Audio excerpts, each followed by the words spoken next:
Hi everyone, this is Jiling again, and we are making Xiao Yao San, or Free and Easy Wanderer Formula Incense. Xiao Yao San. Xiao Yao San, or Free and Easy Wanderer, is one of my most commonly used formulas in my clinic. In my acupuncture clinic, I see a lot of people with pain-related conditions, as well as with stress-related or psycho-emotional type disorders. Xiao Yao San is classically indicated for liver qi stagnation, what we call liver qi stagnation in Chinese medicine lingo, and or liver overacting on spleen. And what liver overacting on spleen means is, let's just take a step back for a moment. Way back in the beginning when there was nothing and nothing was everything, out of this formless shapelessness of nothing, everything came swirling together, these 5 elements, which are archetypes within our human, puny yet magnificent bodies, and also archetypal images of our entire world. We have water, which flows into and creates wood, which burns up into the fire element, which coalesces down into earth element, from where we extract metal, and from there that springs forth water going around and around.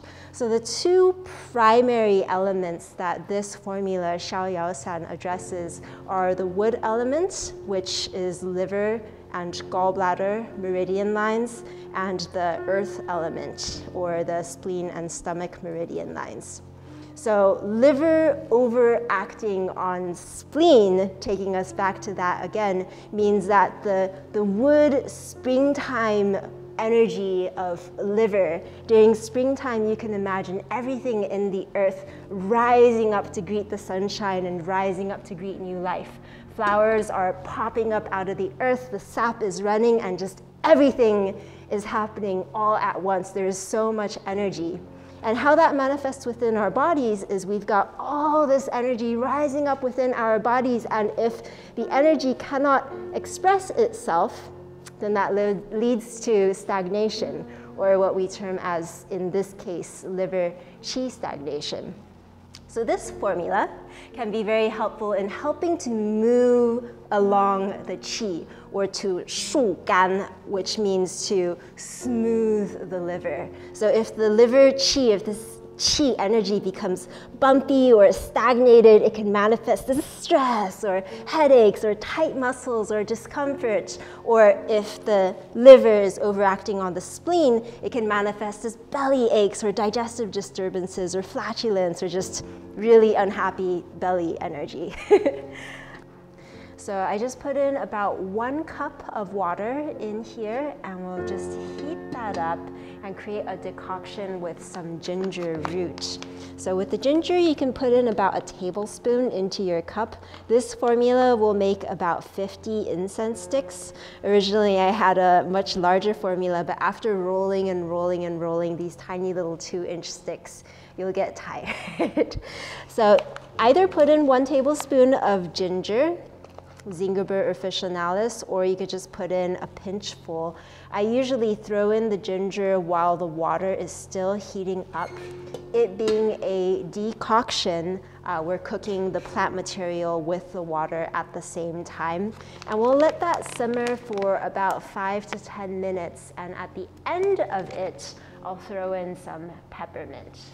So this formula taken internally to help smooth the qi, smooth the energy to shu gan, and taken externally, in this case, through aroma, through smoke, and as an incense, through the powers of aromatherapy, really, we're helping to smooth the energies that are awakened and arising, perhaps during springtime, and perhaps just through a stressful lifestyle, too much stimulus, too much going on. So here in Xiao Yao San, we have the traditional formula. I took some ingredients out. So as we're creating an incense, we primarily want to work with plants that smell really good, that have phytoconstituents that smell really well and lend themselves to nice scent, as well as plants and materials that act as a binder to help and glue and bind the incense together. And then also plants that work well, plants or properties that work well as a base to help the plant material burn well. So let's begin first with the Xiao Yao San part of the formula. So here we begin with bupleurum root or chai hu here. And we're just mixing everything into a bowl all together. We have 5 grams of chai hu.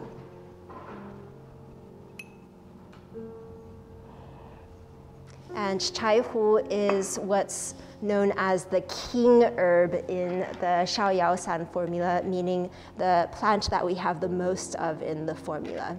For modifying the formula for incense, I made chai hu and tang gui and baizhu equal parts. So tang gui, or Angelica sinensis here, is in the Apiaceae, or the carrot family. Now we've got this beautiful aromatic tang gui. Chai hu helps to lift up the yang qi and help the qi or the energy to smooth itself out. Tang gui helps to nourish, tonify, and move the blood. And then here we have baizhu, or Atractylodes, and this is what Atractylodes looks like. So if you cannot purchase the herb in pre-powdered form, it's definitely much easier if you can purchase your herbs pre-powdered, but if you cannot, then you can just measure out the appropriate amount of whatever plant it is that you're using, then throw it into a Vitamix or a strong blender if you have one, and then grinding it up, sifting it through a thin sifting sifter, and sifting it through a couple times to make sure it's really thin, because the thinner your plant material, the more easily it will burn. If you have large chunky materials in your incense, then it won't burn as easily. So here, ginger has had enough time on the stove, and it's smelling really lovely and gingery. So I will put in a little bit of peppermint. And you can either measure out a tablespoon of peppermint, or you can just grab a pinch and put it in for up to 5 minutes. So you can use peppermint, Mentha piperita, which tends to have a little stronger of a scent, or you can use whatever mint is growing in your garden or wild around you, or whatever your favorite mint might be. And making sure definitely that you cap it there, because we don't want the volatile oils to escape. We want everything nicely contained into this pot, which we'll later sift and add it into everything else.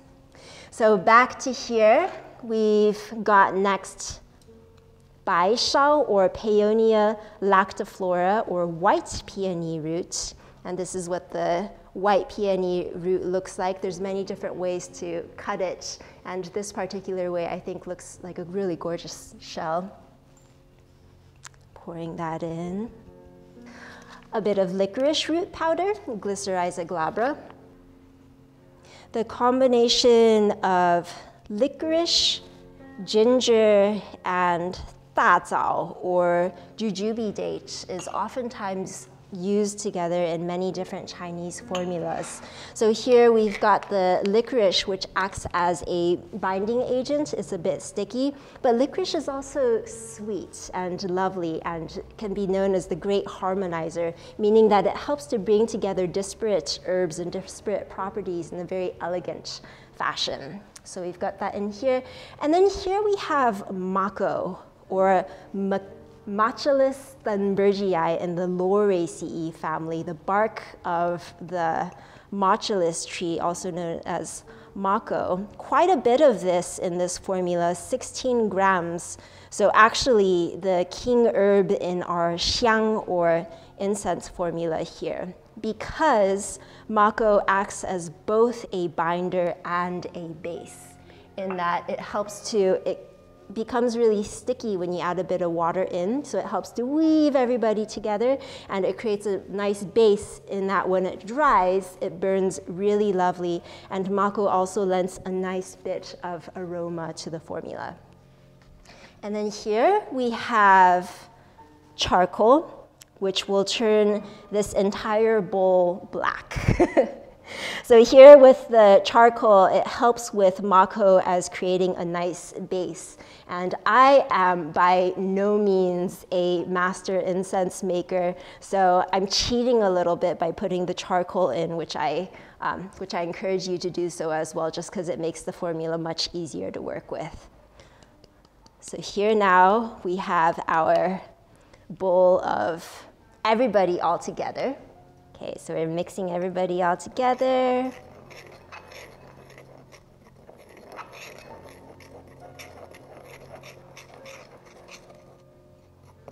Noticing if there's any chunky materials that you might want to pull out, and if there's any bubbles or clumps of herb, you can smush that out with your spoon. And as you can see, the color is becoming blacker and blacker. So that is definitely one of the cons of putting charcoal into your preparation, in that it turns the preparation black. If you care about the incense maintaining a certain brownish, reddish, goldish, or whatever color it is that you're hoping for, then you can try not putting charcoal in.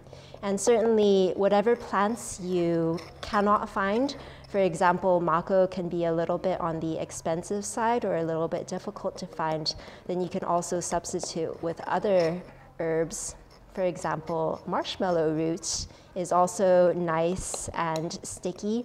It doesn't have much of a scent, so it works really well as a binder, but for the base, for its burnability, it's not as fabulous as mako, but it's functional.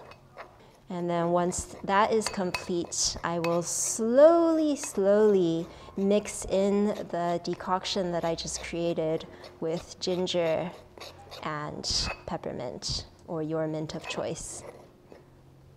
Okay, so we've got some ginger and peppermint here together. It's a nice decoction. So now that this is cooled down a little bit, we'll pour it slowly into our powders as we mix it. So again, you can use pipette or dropper throughout, or slowly pour in until a good consistency. So essentially we're making a dough, and we want it to be a hard dough so that it will stick together well and be able to shape into something. So I want everything to stick together and be a nice mass, but not be too sticky.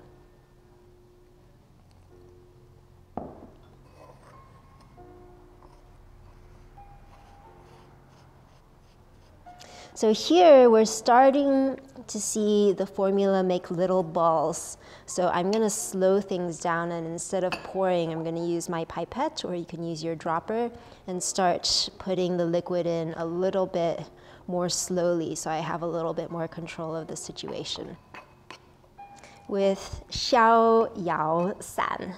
I love the name of this formula, and it being a Chinese name, there's many different ways to translate. Time to take off my wedding ring. Boop. There's many different ways to translate Xiao Yao San. And one of my favorite ways of translating it is the free and easy wanderer, free and easy wanderer. So now I'm just testing things out a little bit and just smushing things together and seeing if it will coalesce into a ball like we're making bread. And it looks like it's still kind of scattery. It's not ready to coalesce together. If I try to make sticks out of this, I would be unsuccessful. And do note the color of my hands. If you're making this at home, your hands will become this color if you're adding the charcoal into your formula. So wear black or something that you don't mind getting dirty, like an apron. So the trick, this part, is not to get too excited that you're close to the end and add too much water and send it over the edge. And if you are not able to complete using up all of your powder over here, you can put it into the fridge so that it doesn't mold, and then continue making it the next day. But just make sure that you complete creating your incense sticks in a timely manner so that your plant materials have an opportunity to finish the work that they came here to do and not take a trip to the compost pile. So we need a little bit more liquid.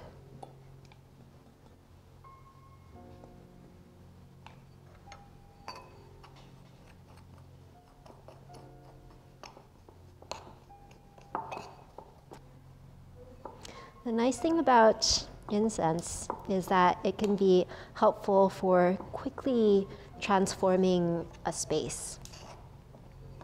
And one of my old teachers used to say, if you come to a new place, perhaps you're coming in purely as a traveler, perhaps you're, in this case, this story with my teacher, coming into a place and wanting to sleep there, camping out there for the night, first asking permission from the land if it's okay to be there.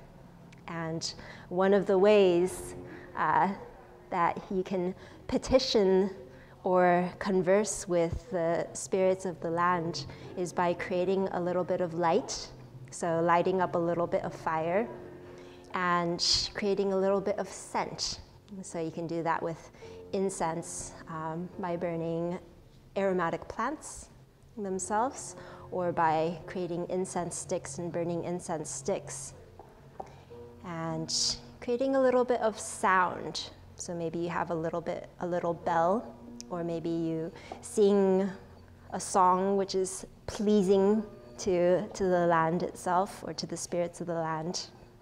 And in that way, having a conversation with the land, and as opposed to just sleeping wherever it is that you want and making the assumption that you are welcome anywhere, but asking permission first.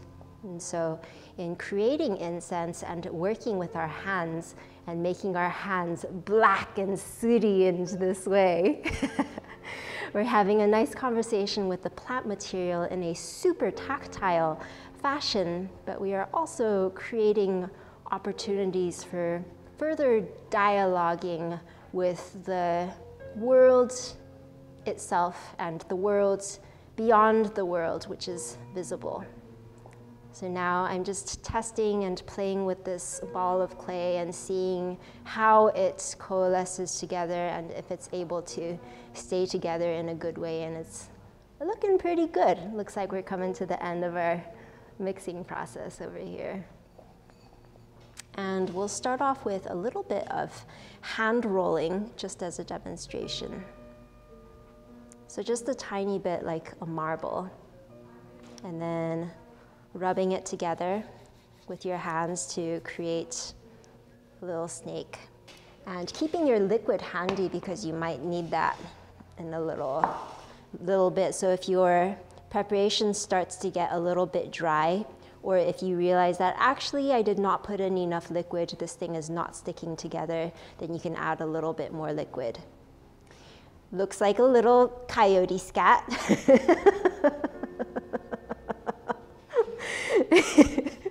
And so rolling it by hand is really tricky to get it the correct consistency throughout. And correct consistency meaning that even throughout so that it will burn evenly. And really good incense makers will be able to control the consistency to such a way that you can that when you burn the incense, the smoke spirals up in an even and equal fashion. I'm not such a good incense maker, so I'm not able to have that sense of control. As you can see here with these little turd-like snakes, this is way too big of a snake here. So rolling it by hand is really tricky. Okay, so I'll just keep that experiment there. This example here with all those little fissures, those will all break. So I'll just go ahead and break that off. Okay, now we're ready for hashtag snake life. I'm gonna go ahead and chop this one a little bit. So this is a little clay tool that I have. And you can use a knife if you're using a butter knife, just making sure that it doesn't have the serrations, the little serrations that you have on the end of most butter knives. Much better. So actually for this one, I'm gonna go ahead and send it through the extruder. So this is about a good size for the extruder, and this is our clay tool extruder. So you won't see traditional incense makers using an extruder noodle maker to do this part. But having made incense a few times, I will say it makes life a whole lot easier, not to spend forever rolling. So this is an optional tool. Of course, you can just use your hands, or you can just use 2 pieces of wood to roll your incense snakes. But the extruder makes things a lot faster.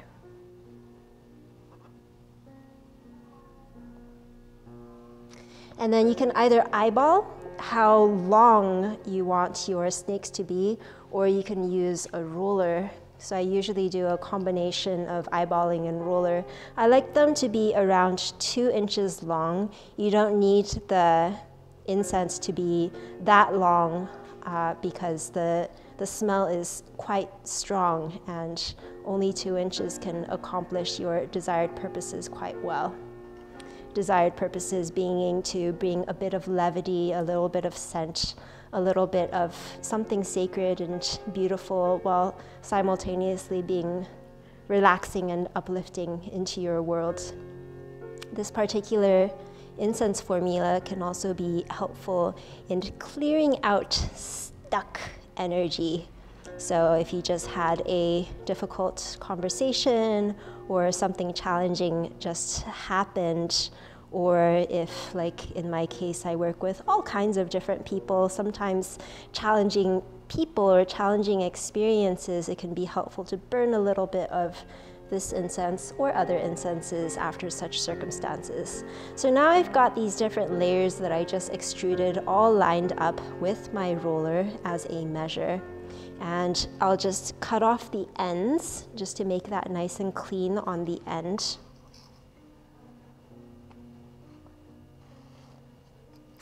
And then about 2 inches over here. And then 2 inches at the end again.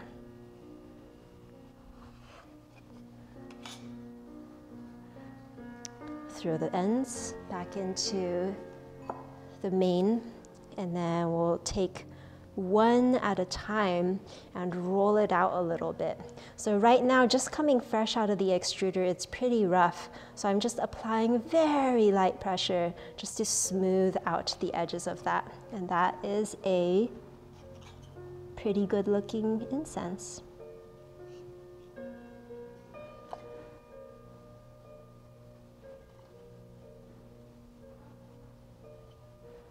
This process can be very meditative and satisfying.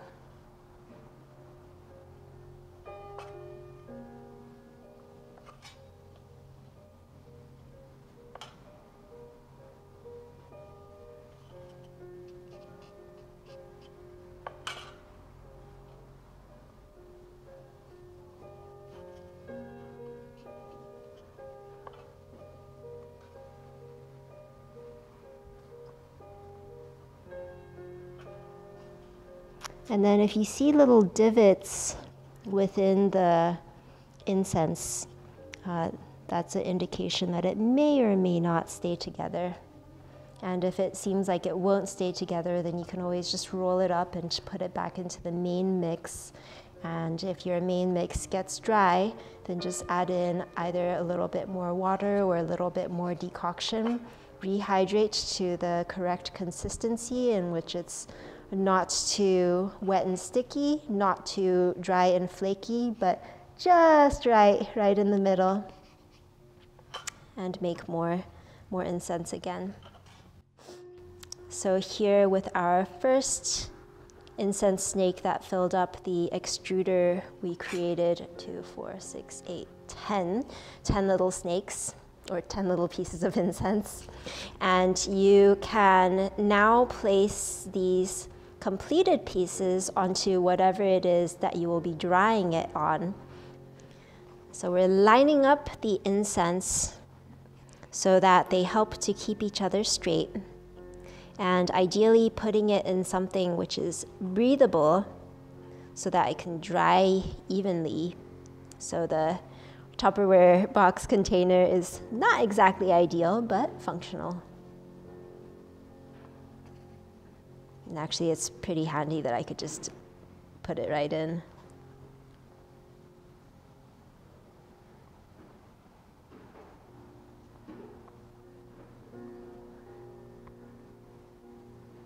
Great.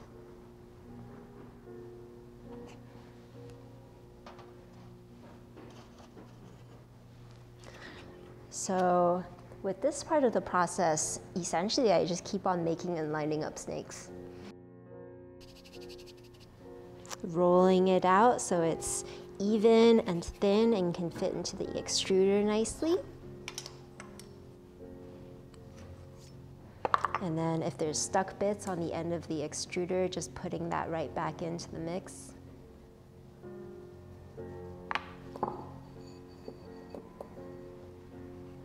And now we're putting our snake into the extruder. Nice, look at that. And then we squish it through. It's the part that requires a little muscle.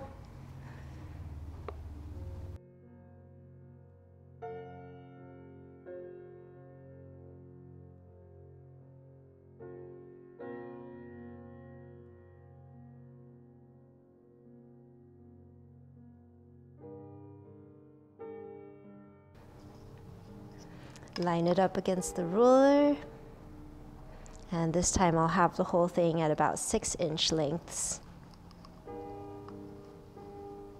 And then cutting it every 2 inches. And depending on how it is that you're storing your incense or what container you'll be placing it into will also determine the length of the incense that you want to make. So I tend to travel quite a bit, and I love going on backpacking excursions and spending quite a bit of time outdoors in the fields. And so with creating miniature incenses, that's part of my consideration, is how can I create things that are transportable and also easy to give other people, because it's small and it's easy to put in my pocket or in other people's pockets.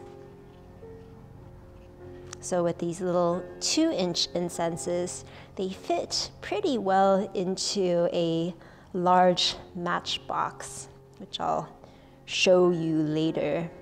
When I was traveling in China a few years ago, there was this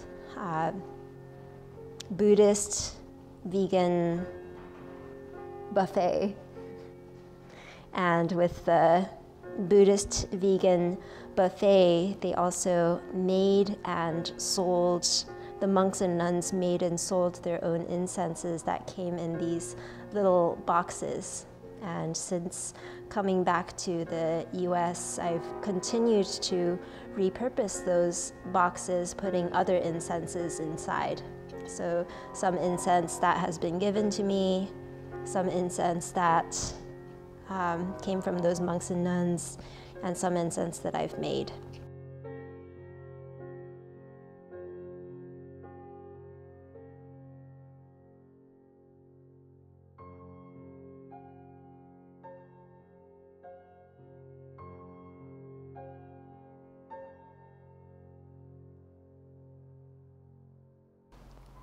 And now to burn a little bit of incense. So here's a couple different possibilities. Here, these are our baby incense drying. Get back in line.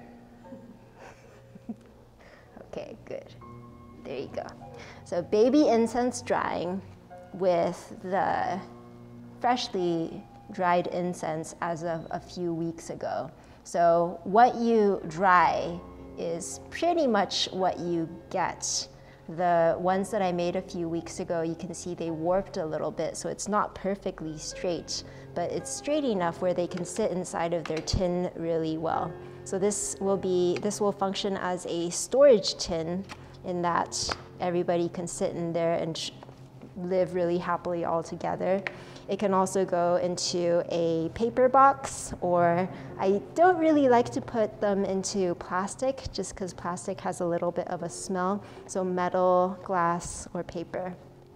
This here is an example of one of my travel tins. So travel tin, I've got a candle inside, I've got some of the incense, I've got some white sage, there's a little bit of Palo Santo over here, and then a bead that one of my students made many years ago that we pit fired all together, so I find super precious, and this bead can carry on the function as a incense holder.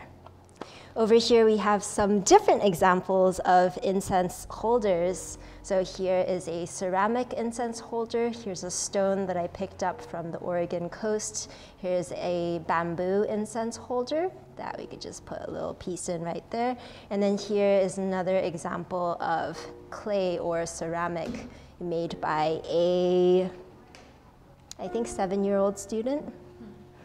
So we could put that in there. And whatever surface it is that you are burning on top of course, making sure to abide by fire safety rules. So here we're on a wooden table, so at the bottom of the stone will be okay. Everything is okay except for this one here is touching the bottom, so I'll put that one into another bowl just to make sure we're safe.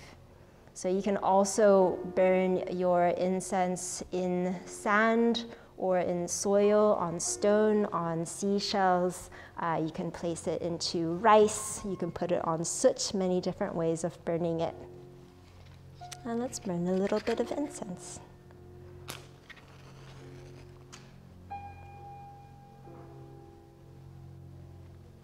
So oftentimes I like to burn a candle first, just because the candle maintains the integrity of the flame a little bit better if I'm in an outdoor type situation. And these tins are really helpful because then I could just place whatever refuse material I make, like with the matches, right back into the tin and dispose of it when I get home.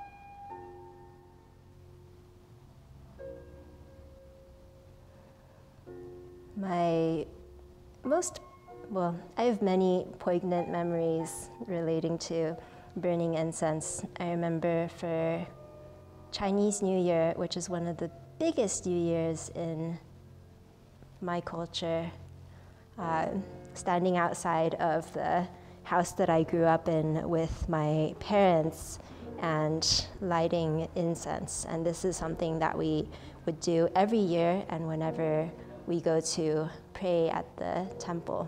And I noticed that my parents were burning 3 incense for each person. And I asked them, what's that for? Why do we do 3? And we always do 3 sticks of incense at one time.